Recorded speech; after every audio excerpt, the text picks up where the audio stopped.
Hello everyone, my name is Keith, amateur radio call WD4 Pete TJ. It's Sunday, July the 18th, shortly after midnight, and that is the sound of the jamming that is going on 40 meters. I made a video a few days ago, and I titled that video, Cuba is jamming the 40-meter ham band. And I thought since then at one time, by the reaction that I've gotten, that maybe I should have just titled it, Is Cuba Jamming the 40-meter ham band? And then I got to thinking, why would I want to do that? Why do I want to deny or not admit what I believe? I believe it is Cuba that is jamming on the 40-meter ham band. It was surprising to me, the reaction that video got, and some other videos that YouTubers have posted about this. My little YouTube channel here, I enjoy making the videos, but it's not a real big channel compared to some ham radio YouTube channels. But I've gotten more views by far and more reaction over that video than any others that I've done. And most of it's been, I guess, positive, but it's been surprising to me some of the comments that were made on the YouTube channel and also on Facebook when the video was shared on Facebook. People who want to argue that it's not Cuba, or how can you prove it's Cuba? How do you know it's Cuba? First off, let me say this. This all started right after the Cuban people took to the street and started protesting. And then the Cuban government shut down the internet. And shortly after that, all this jamming started. It wasn't going on 2 weeks ago, 3 weeks ago, a month. They weren't jamming this part of the 40-meter ham band. What has happened is I understand it, and, I'm just going by what I have heard and seen. Some of you may have seen a video by ham radio operator Alex, W7HU. Alex is a Cuban American who lives in Miami, and he has got involved in this. And what they were doing, as I understand it, he would get on 40 meters with other hams, I guess probably there around Miami, could be somewhere else. I think most of them were Cuban American also.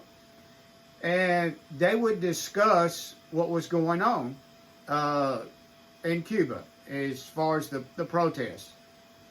Some people, I know at least one person made the comment that, it's illegal to broadcast on ham radio. And of course, all hams should know that it is. The difference in, what we do, a two-way transmission and broadcasting. I mean, if you just got on and even identified your station, but wasn't talking to anybody and just started giving a monologue about what was going on, that would be broadcasting.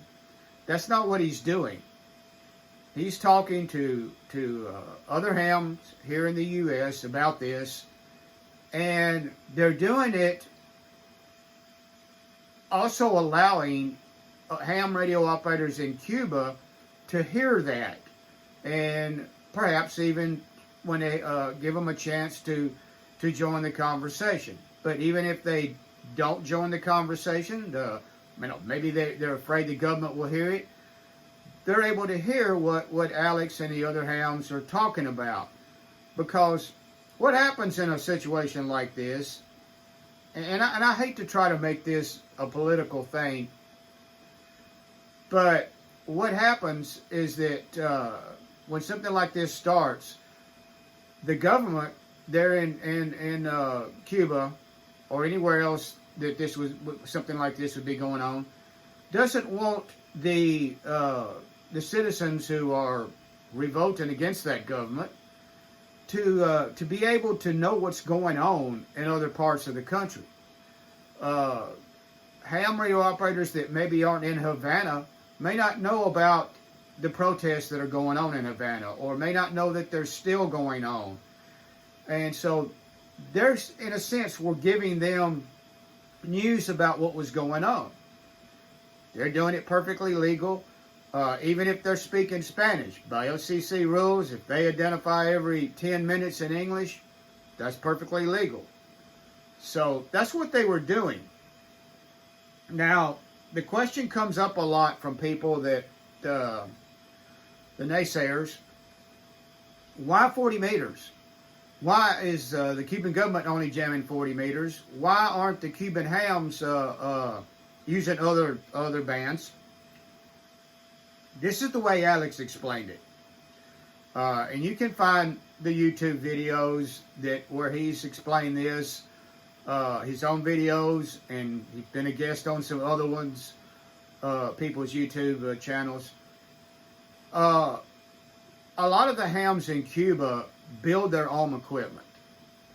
And I know that if you've talked to some hams down there, you may say, oh, no, wait a minute now. I talked to a guy that had, an ICOM whatever, a Yazoo whatever. You may have. No doubt. I have.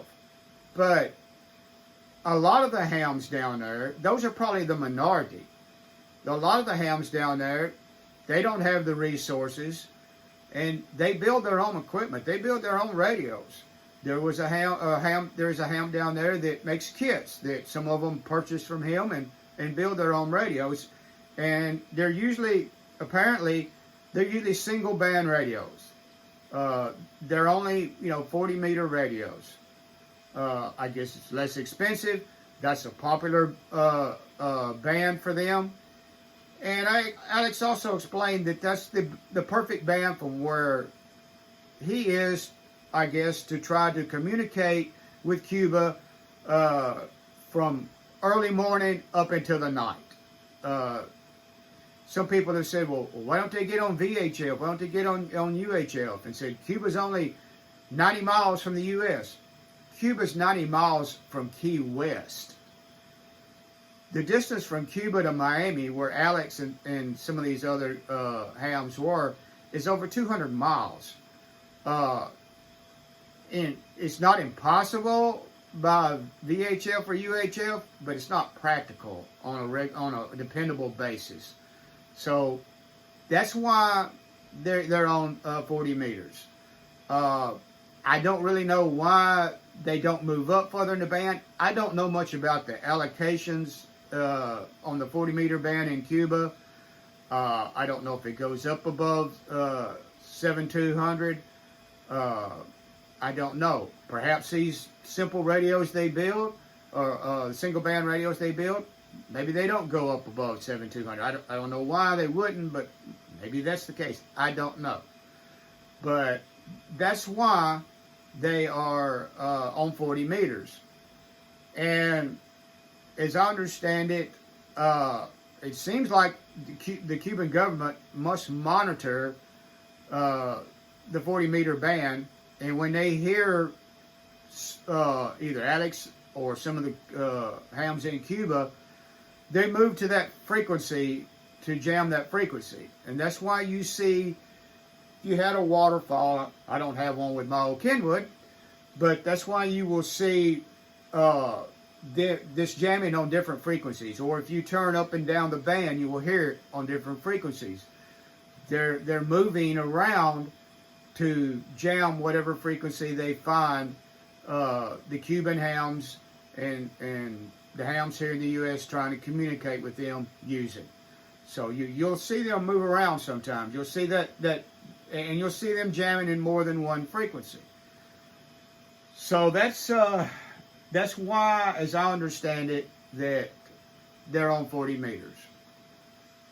I would never have made this video if this did not involve ham radio. If they were not jamming the 40 meter band. This YouTube channel I started for ham radio topics.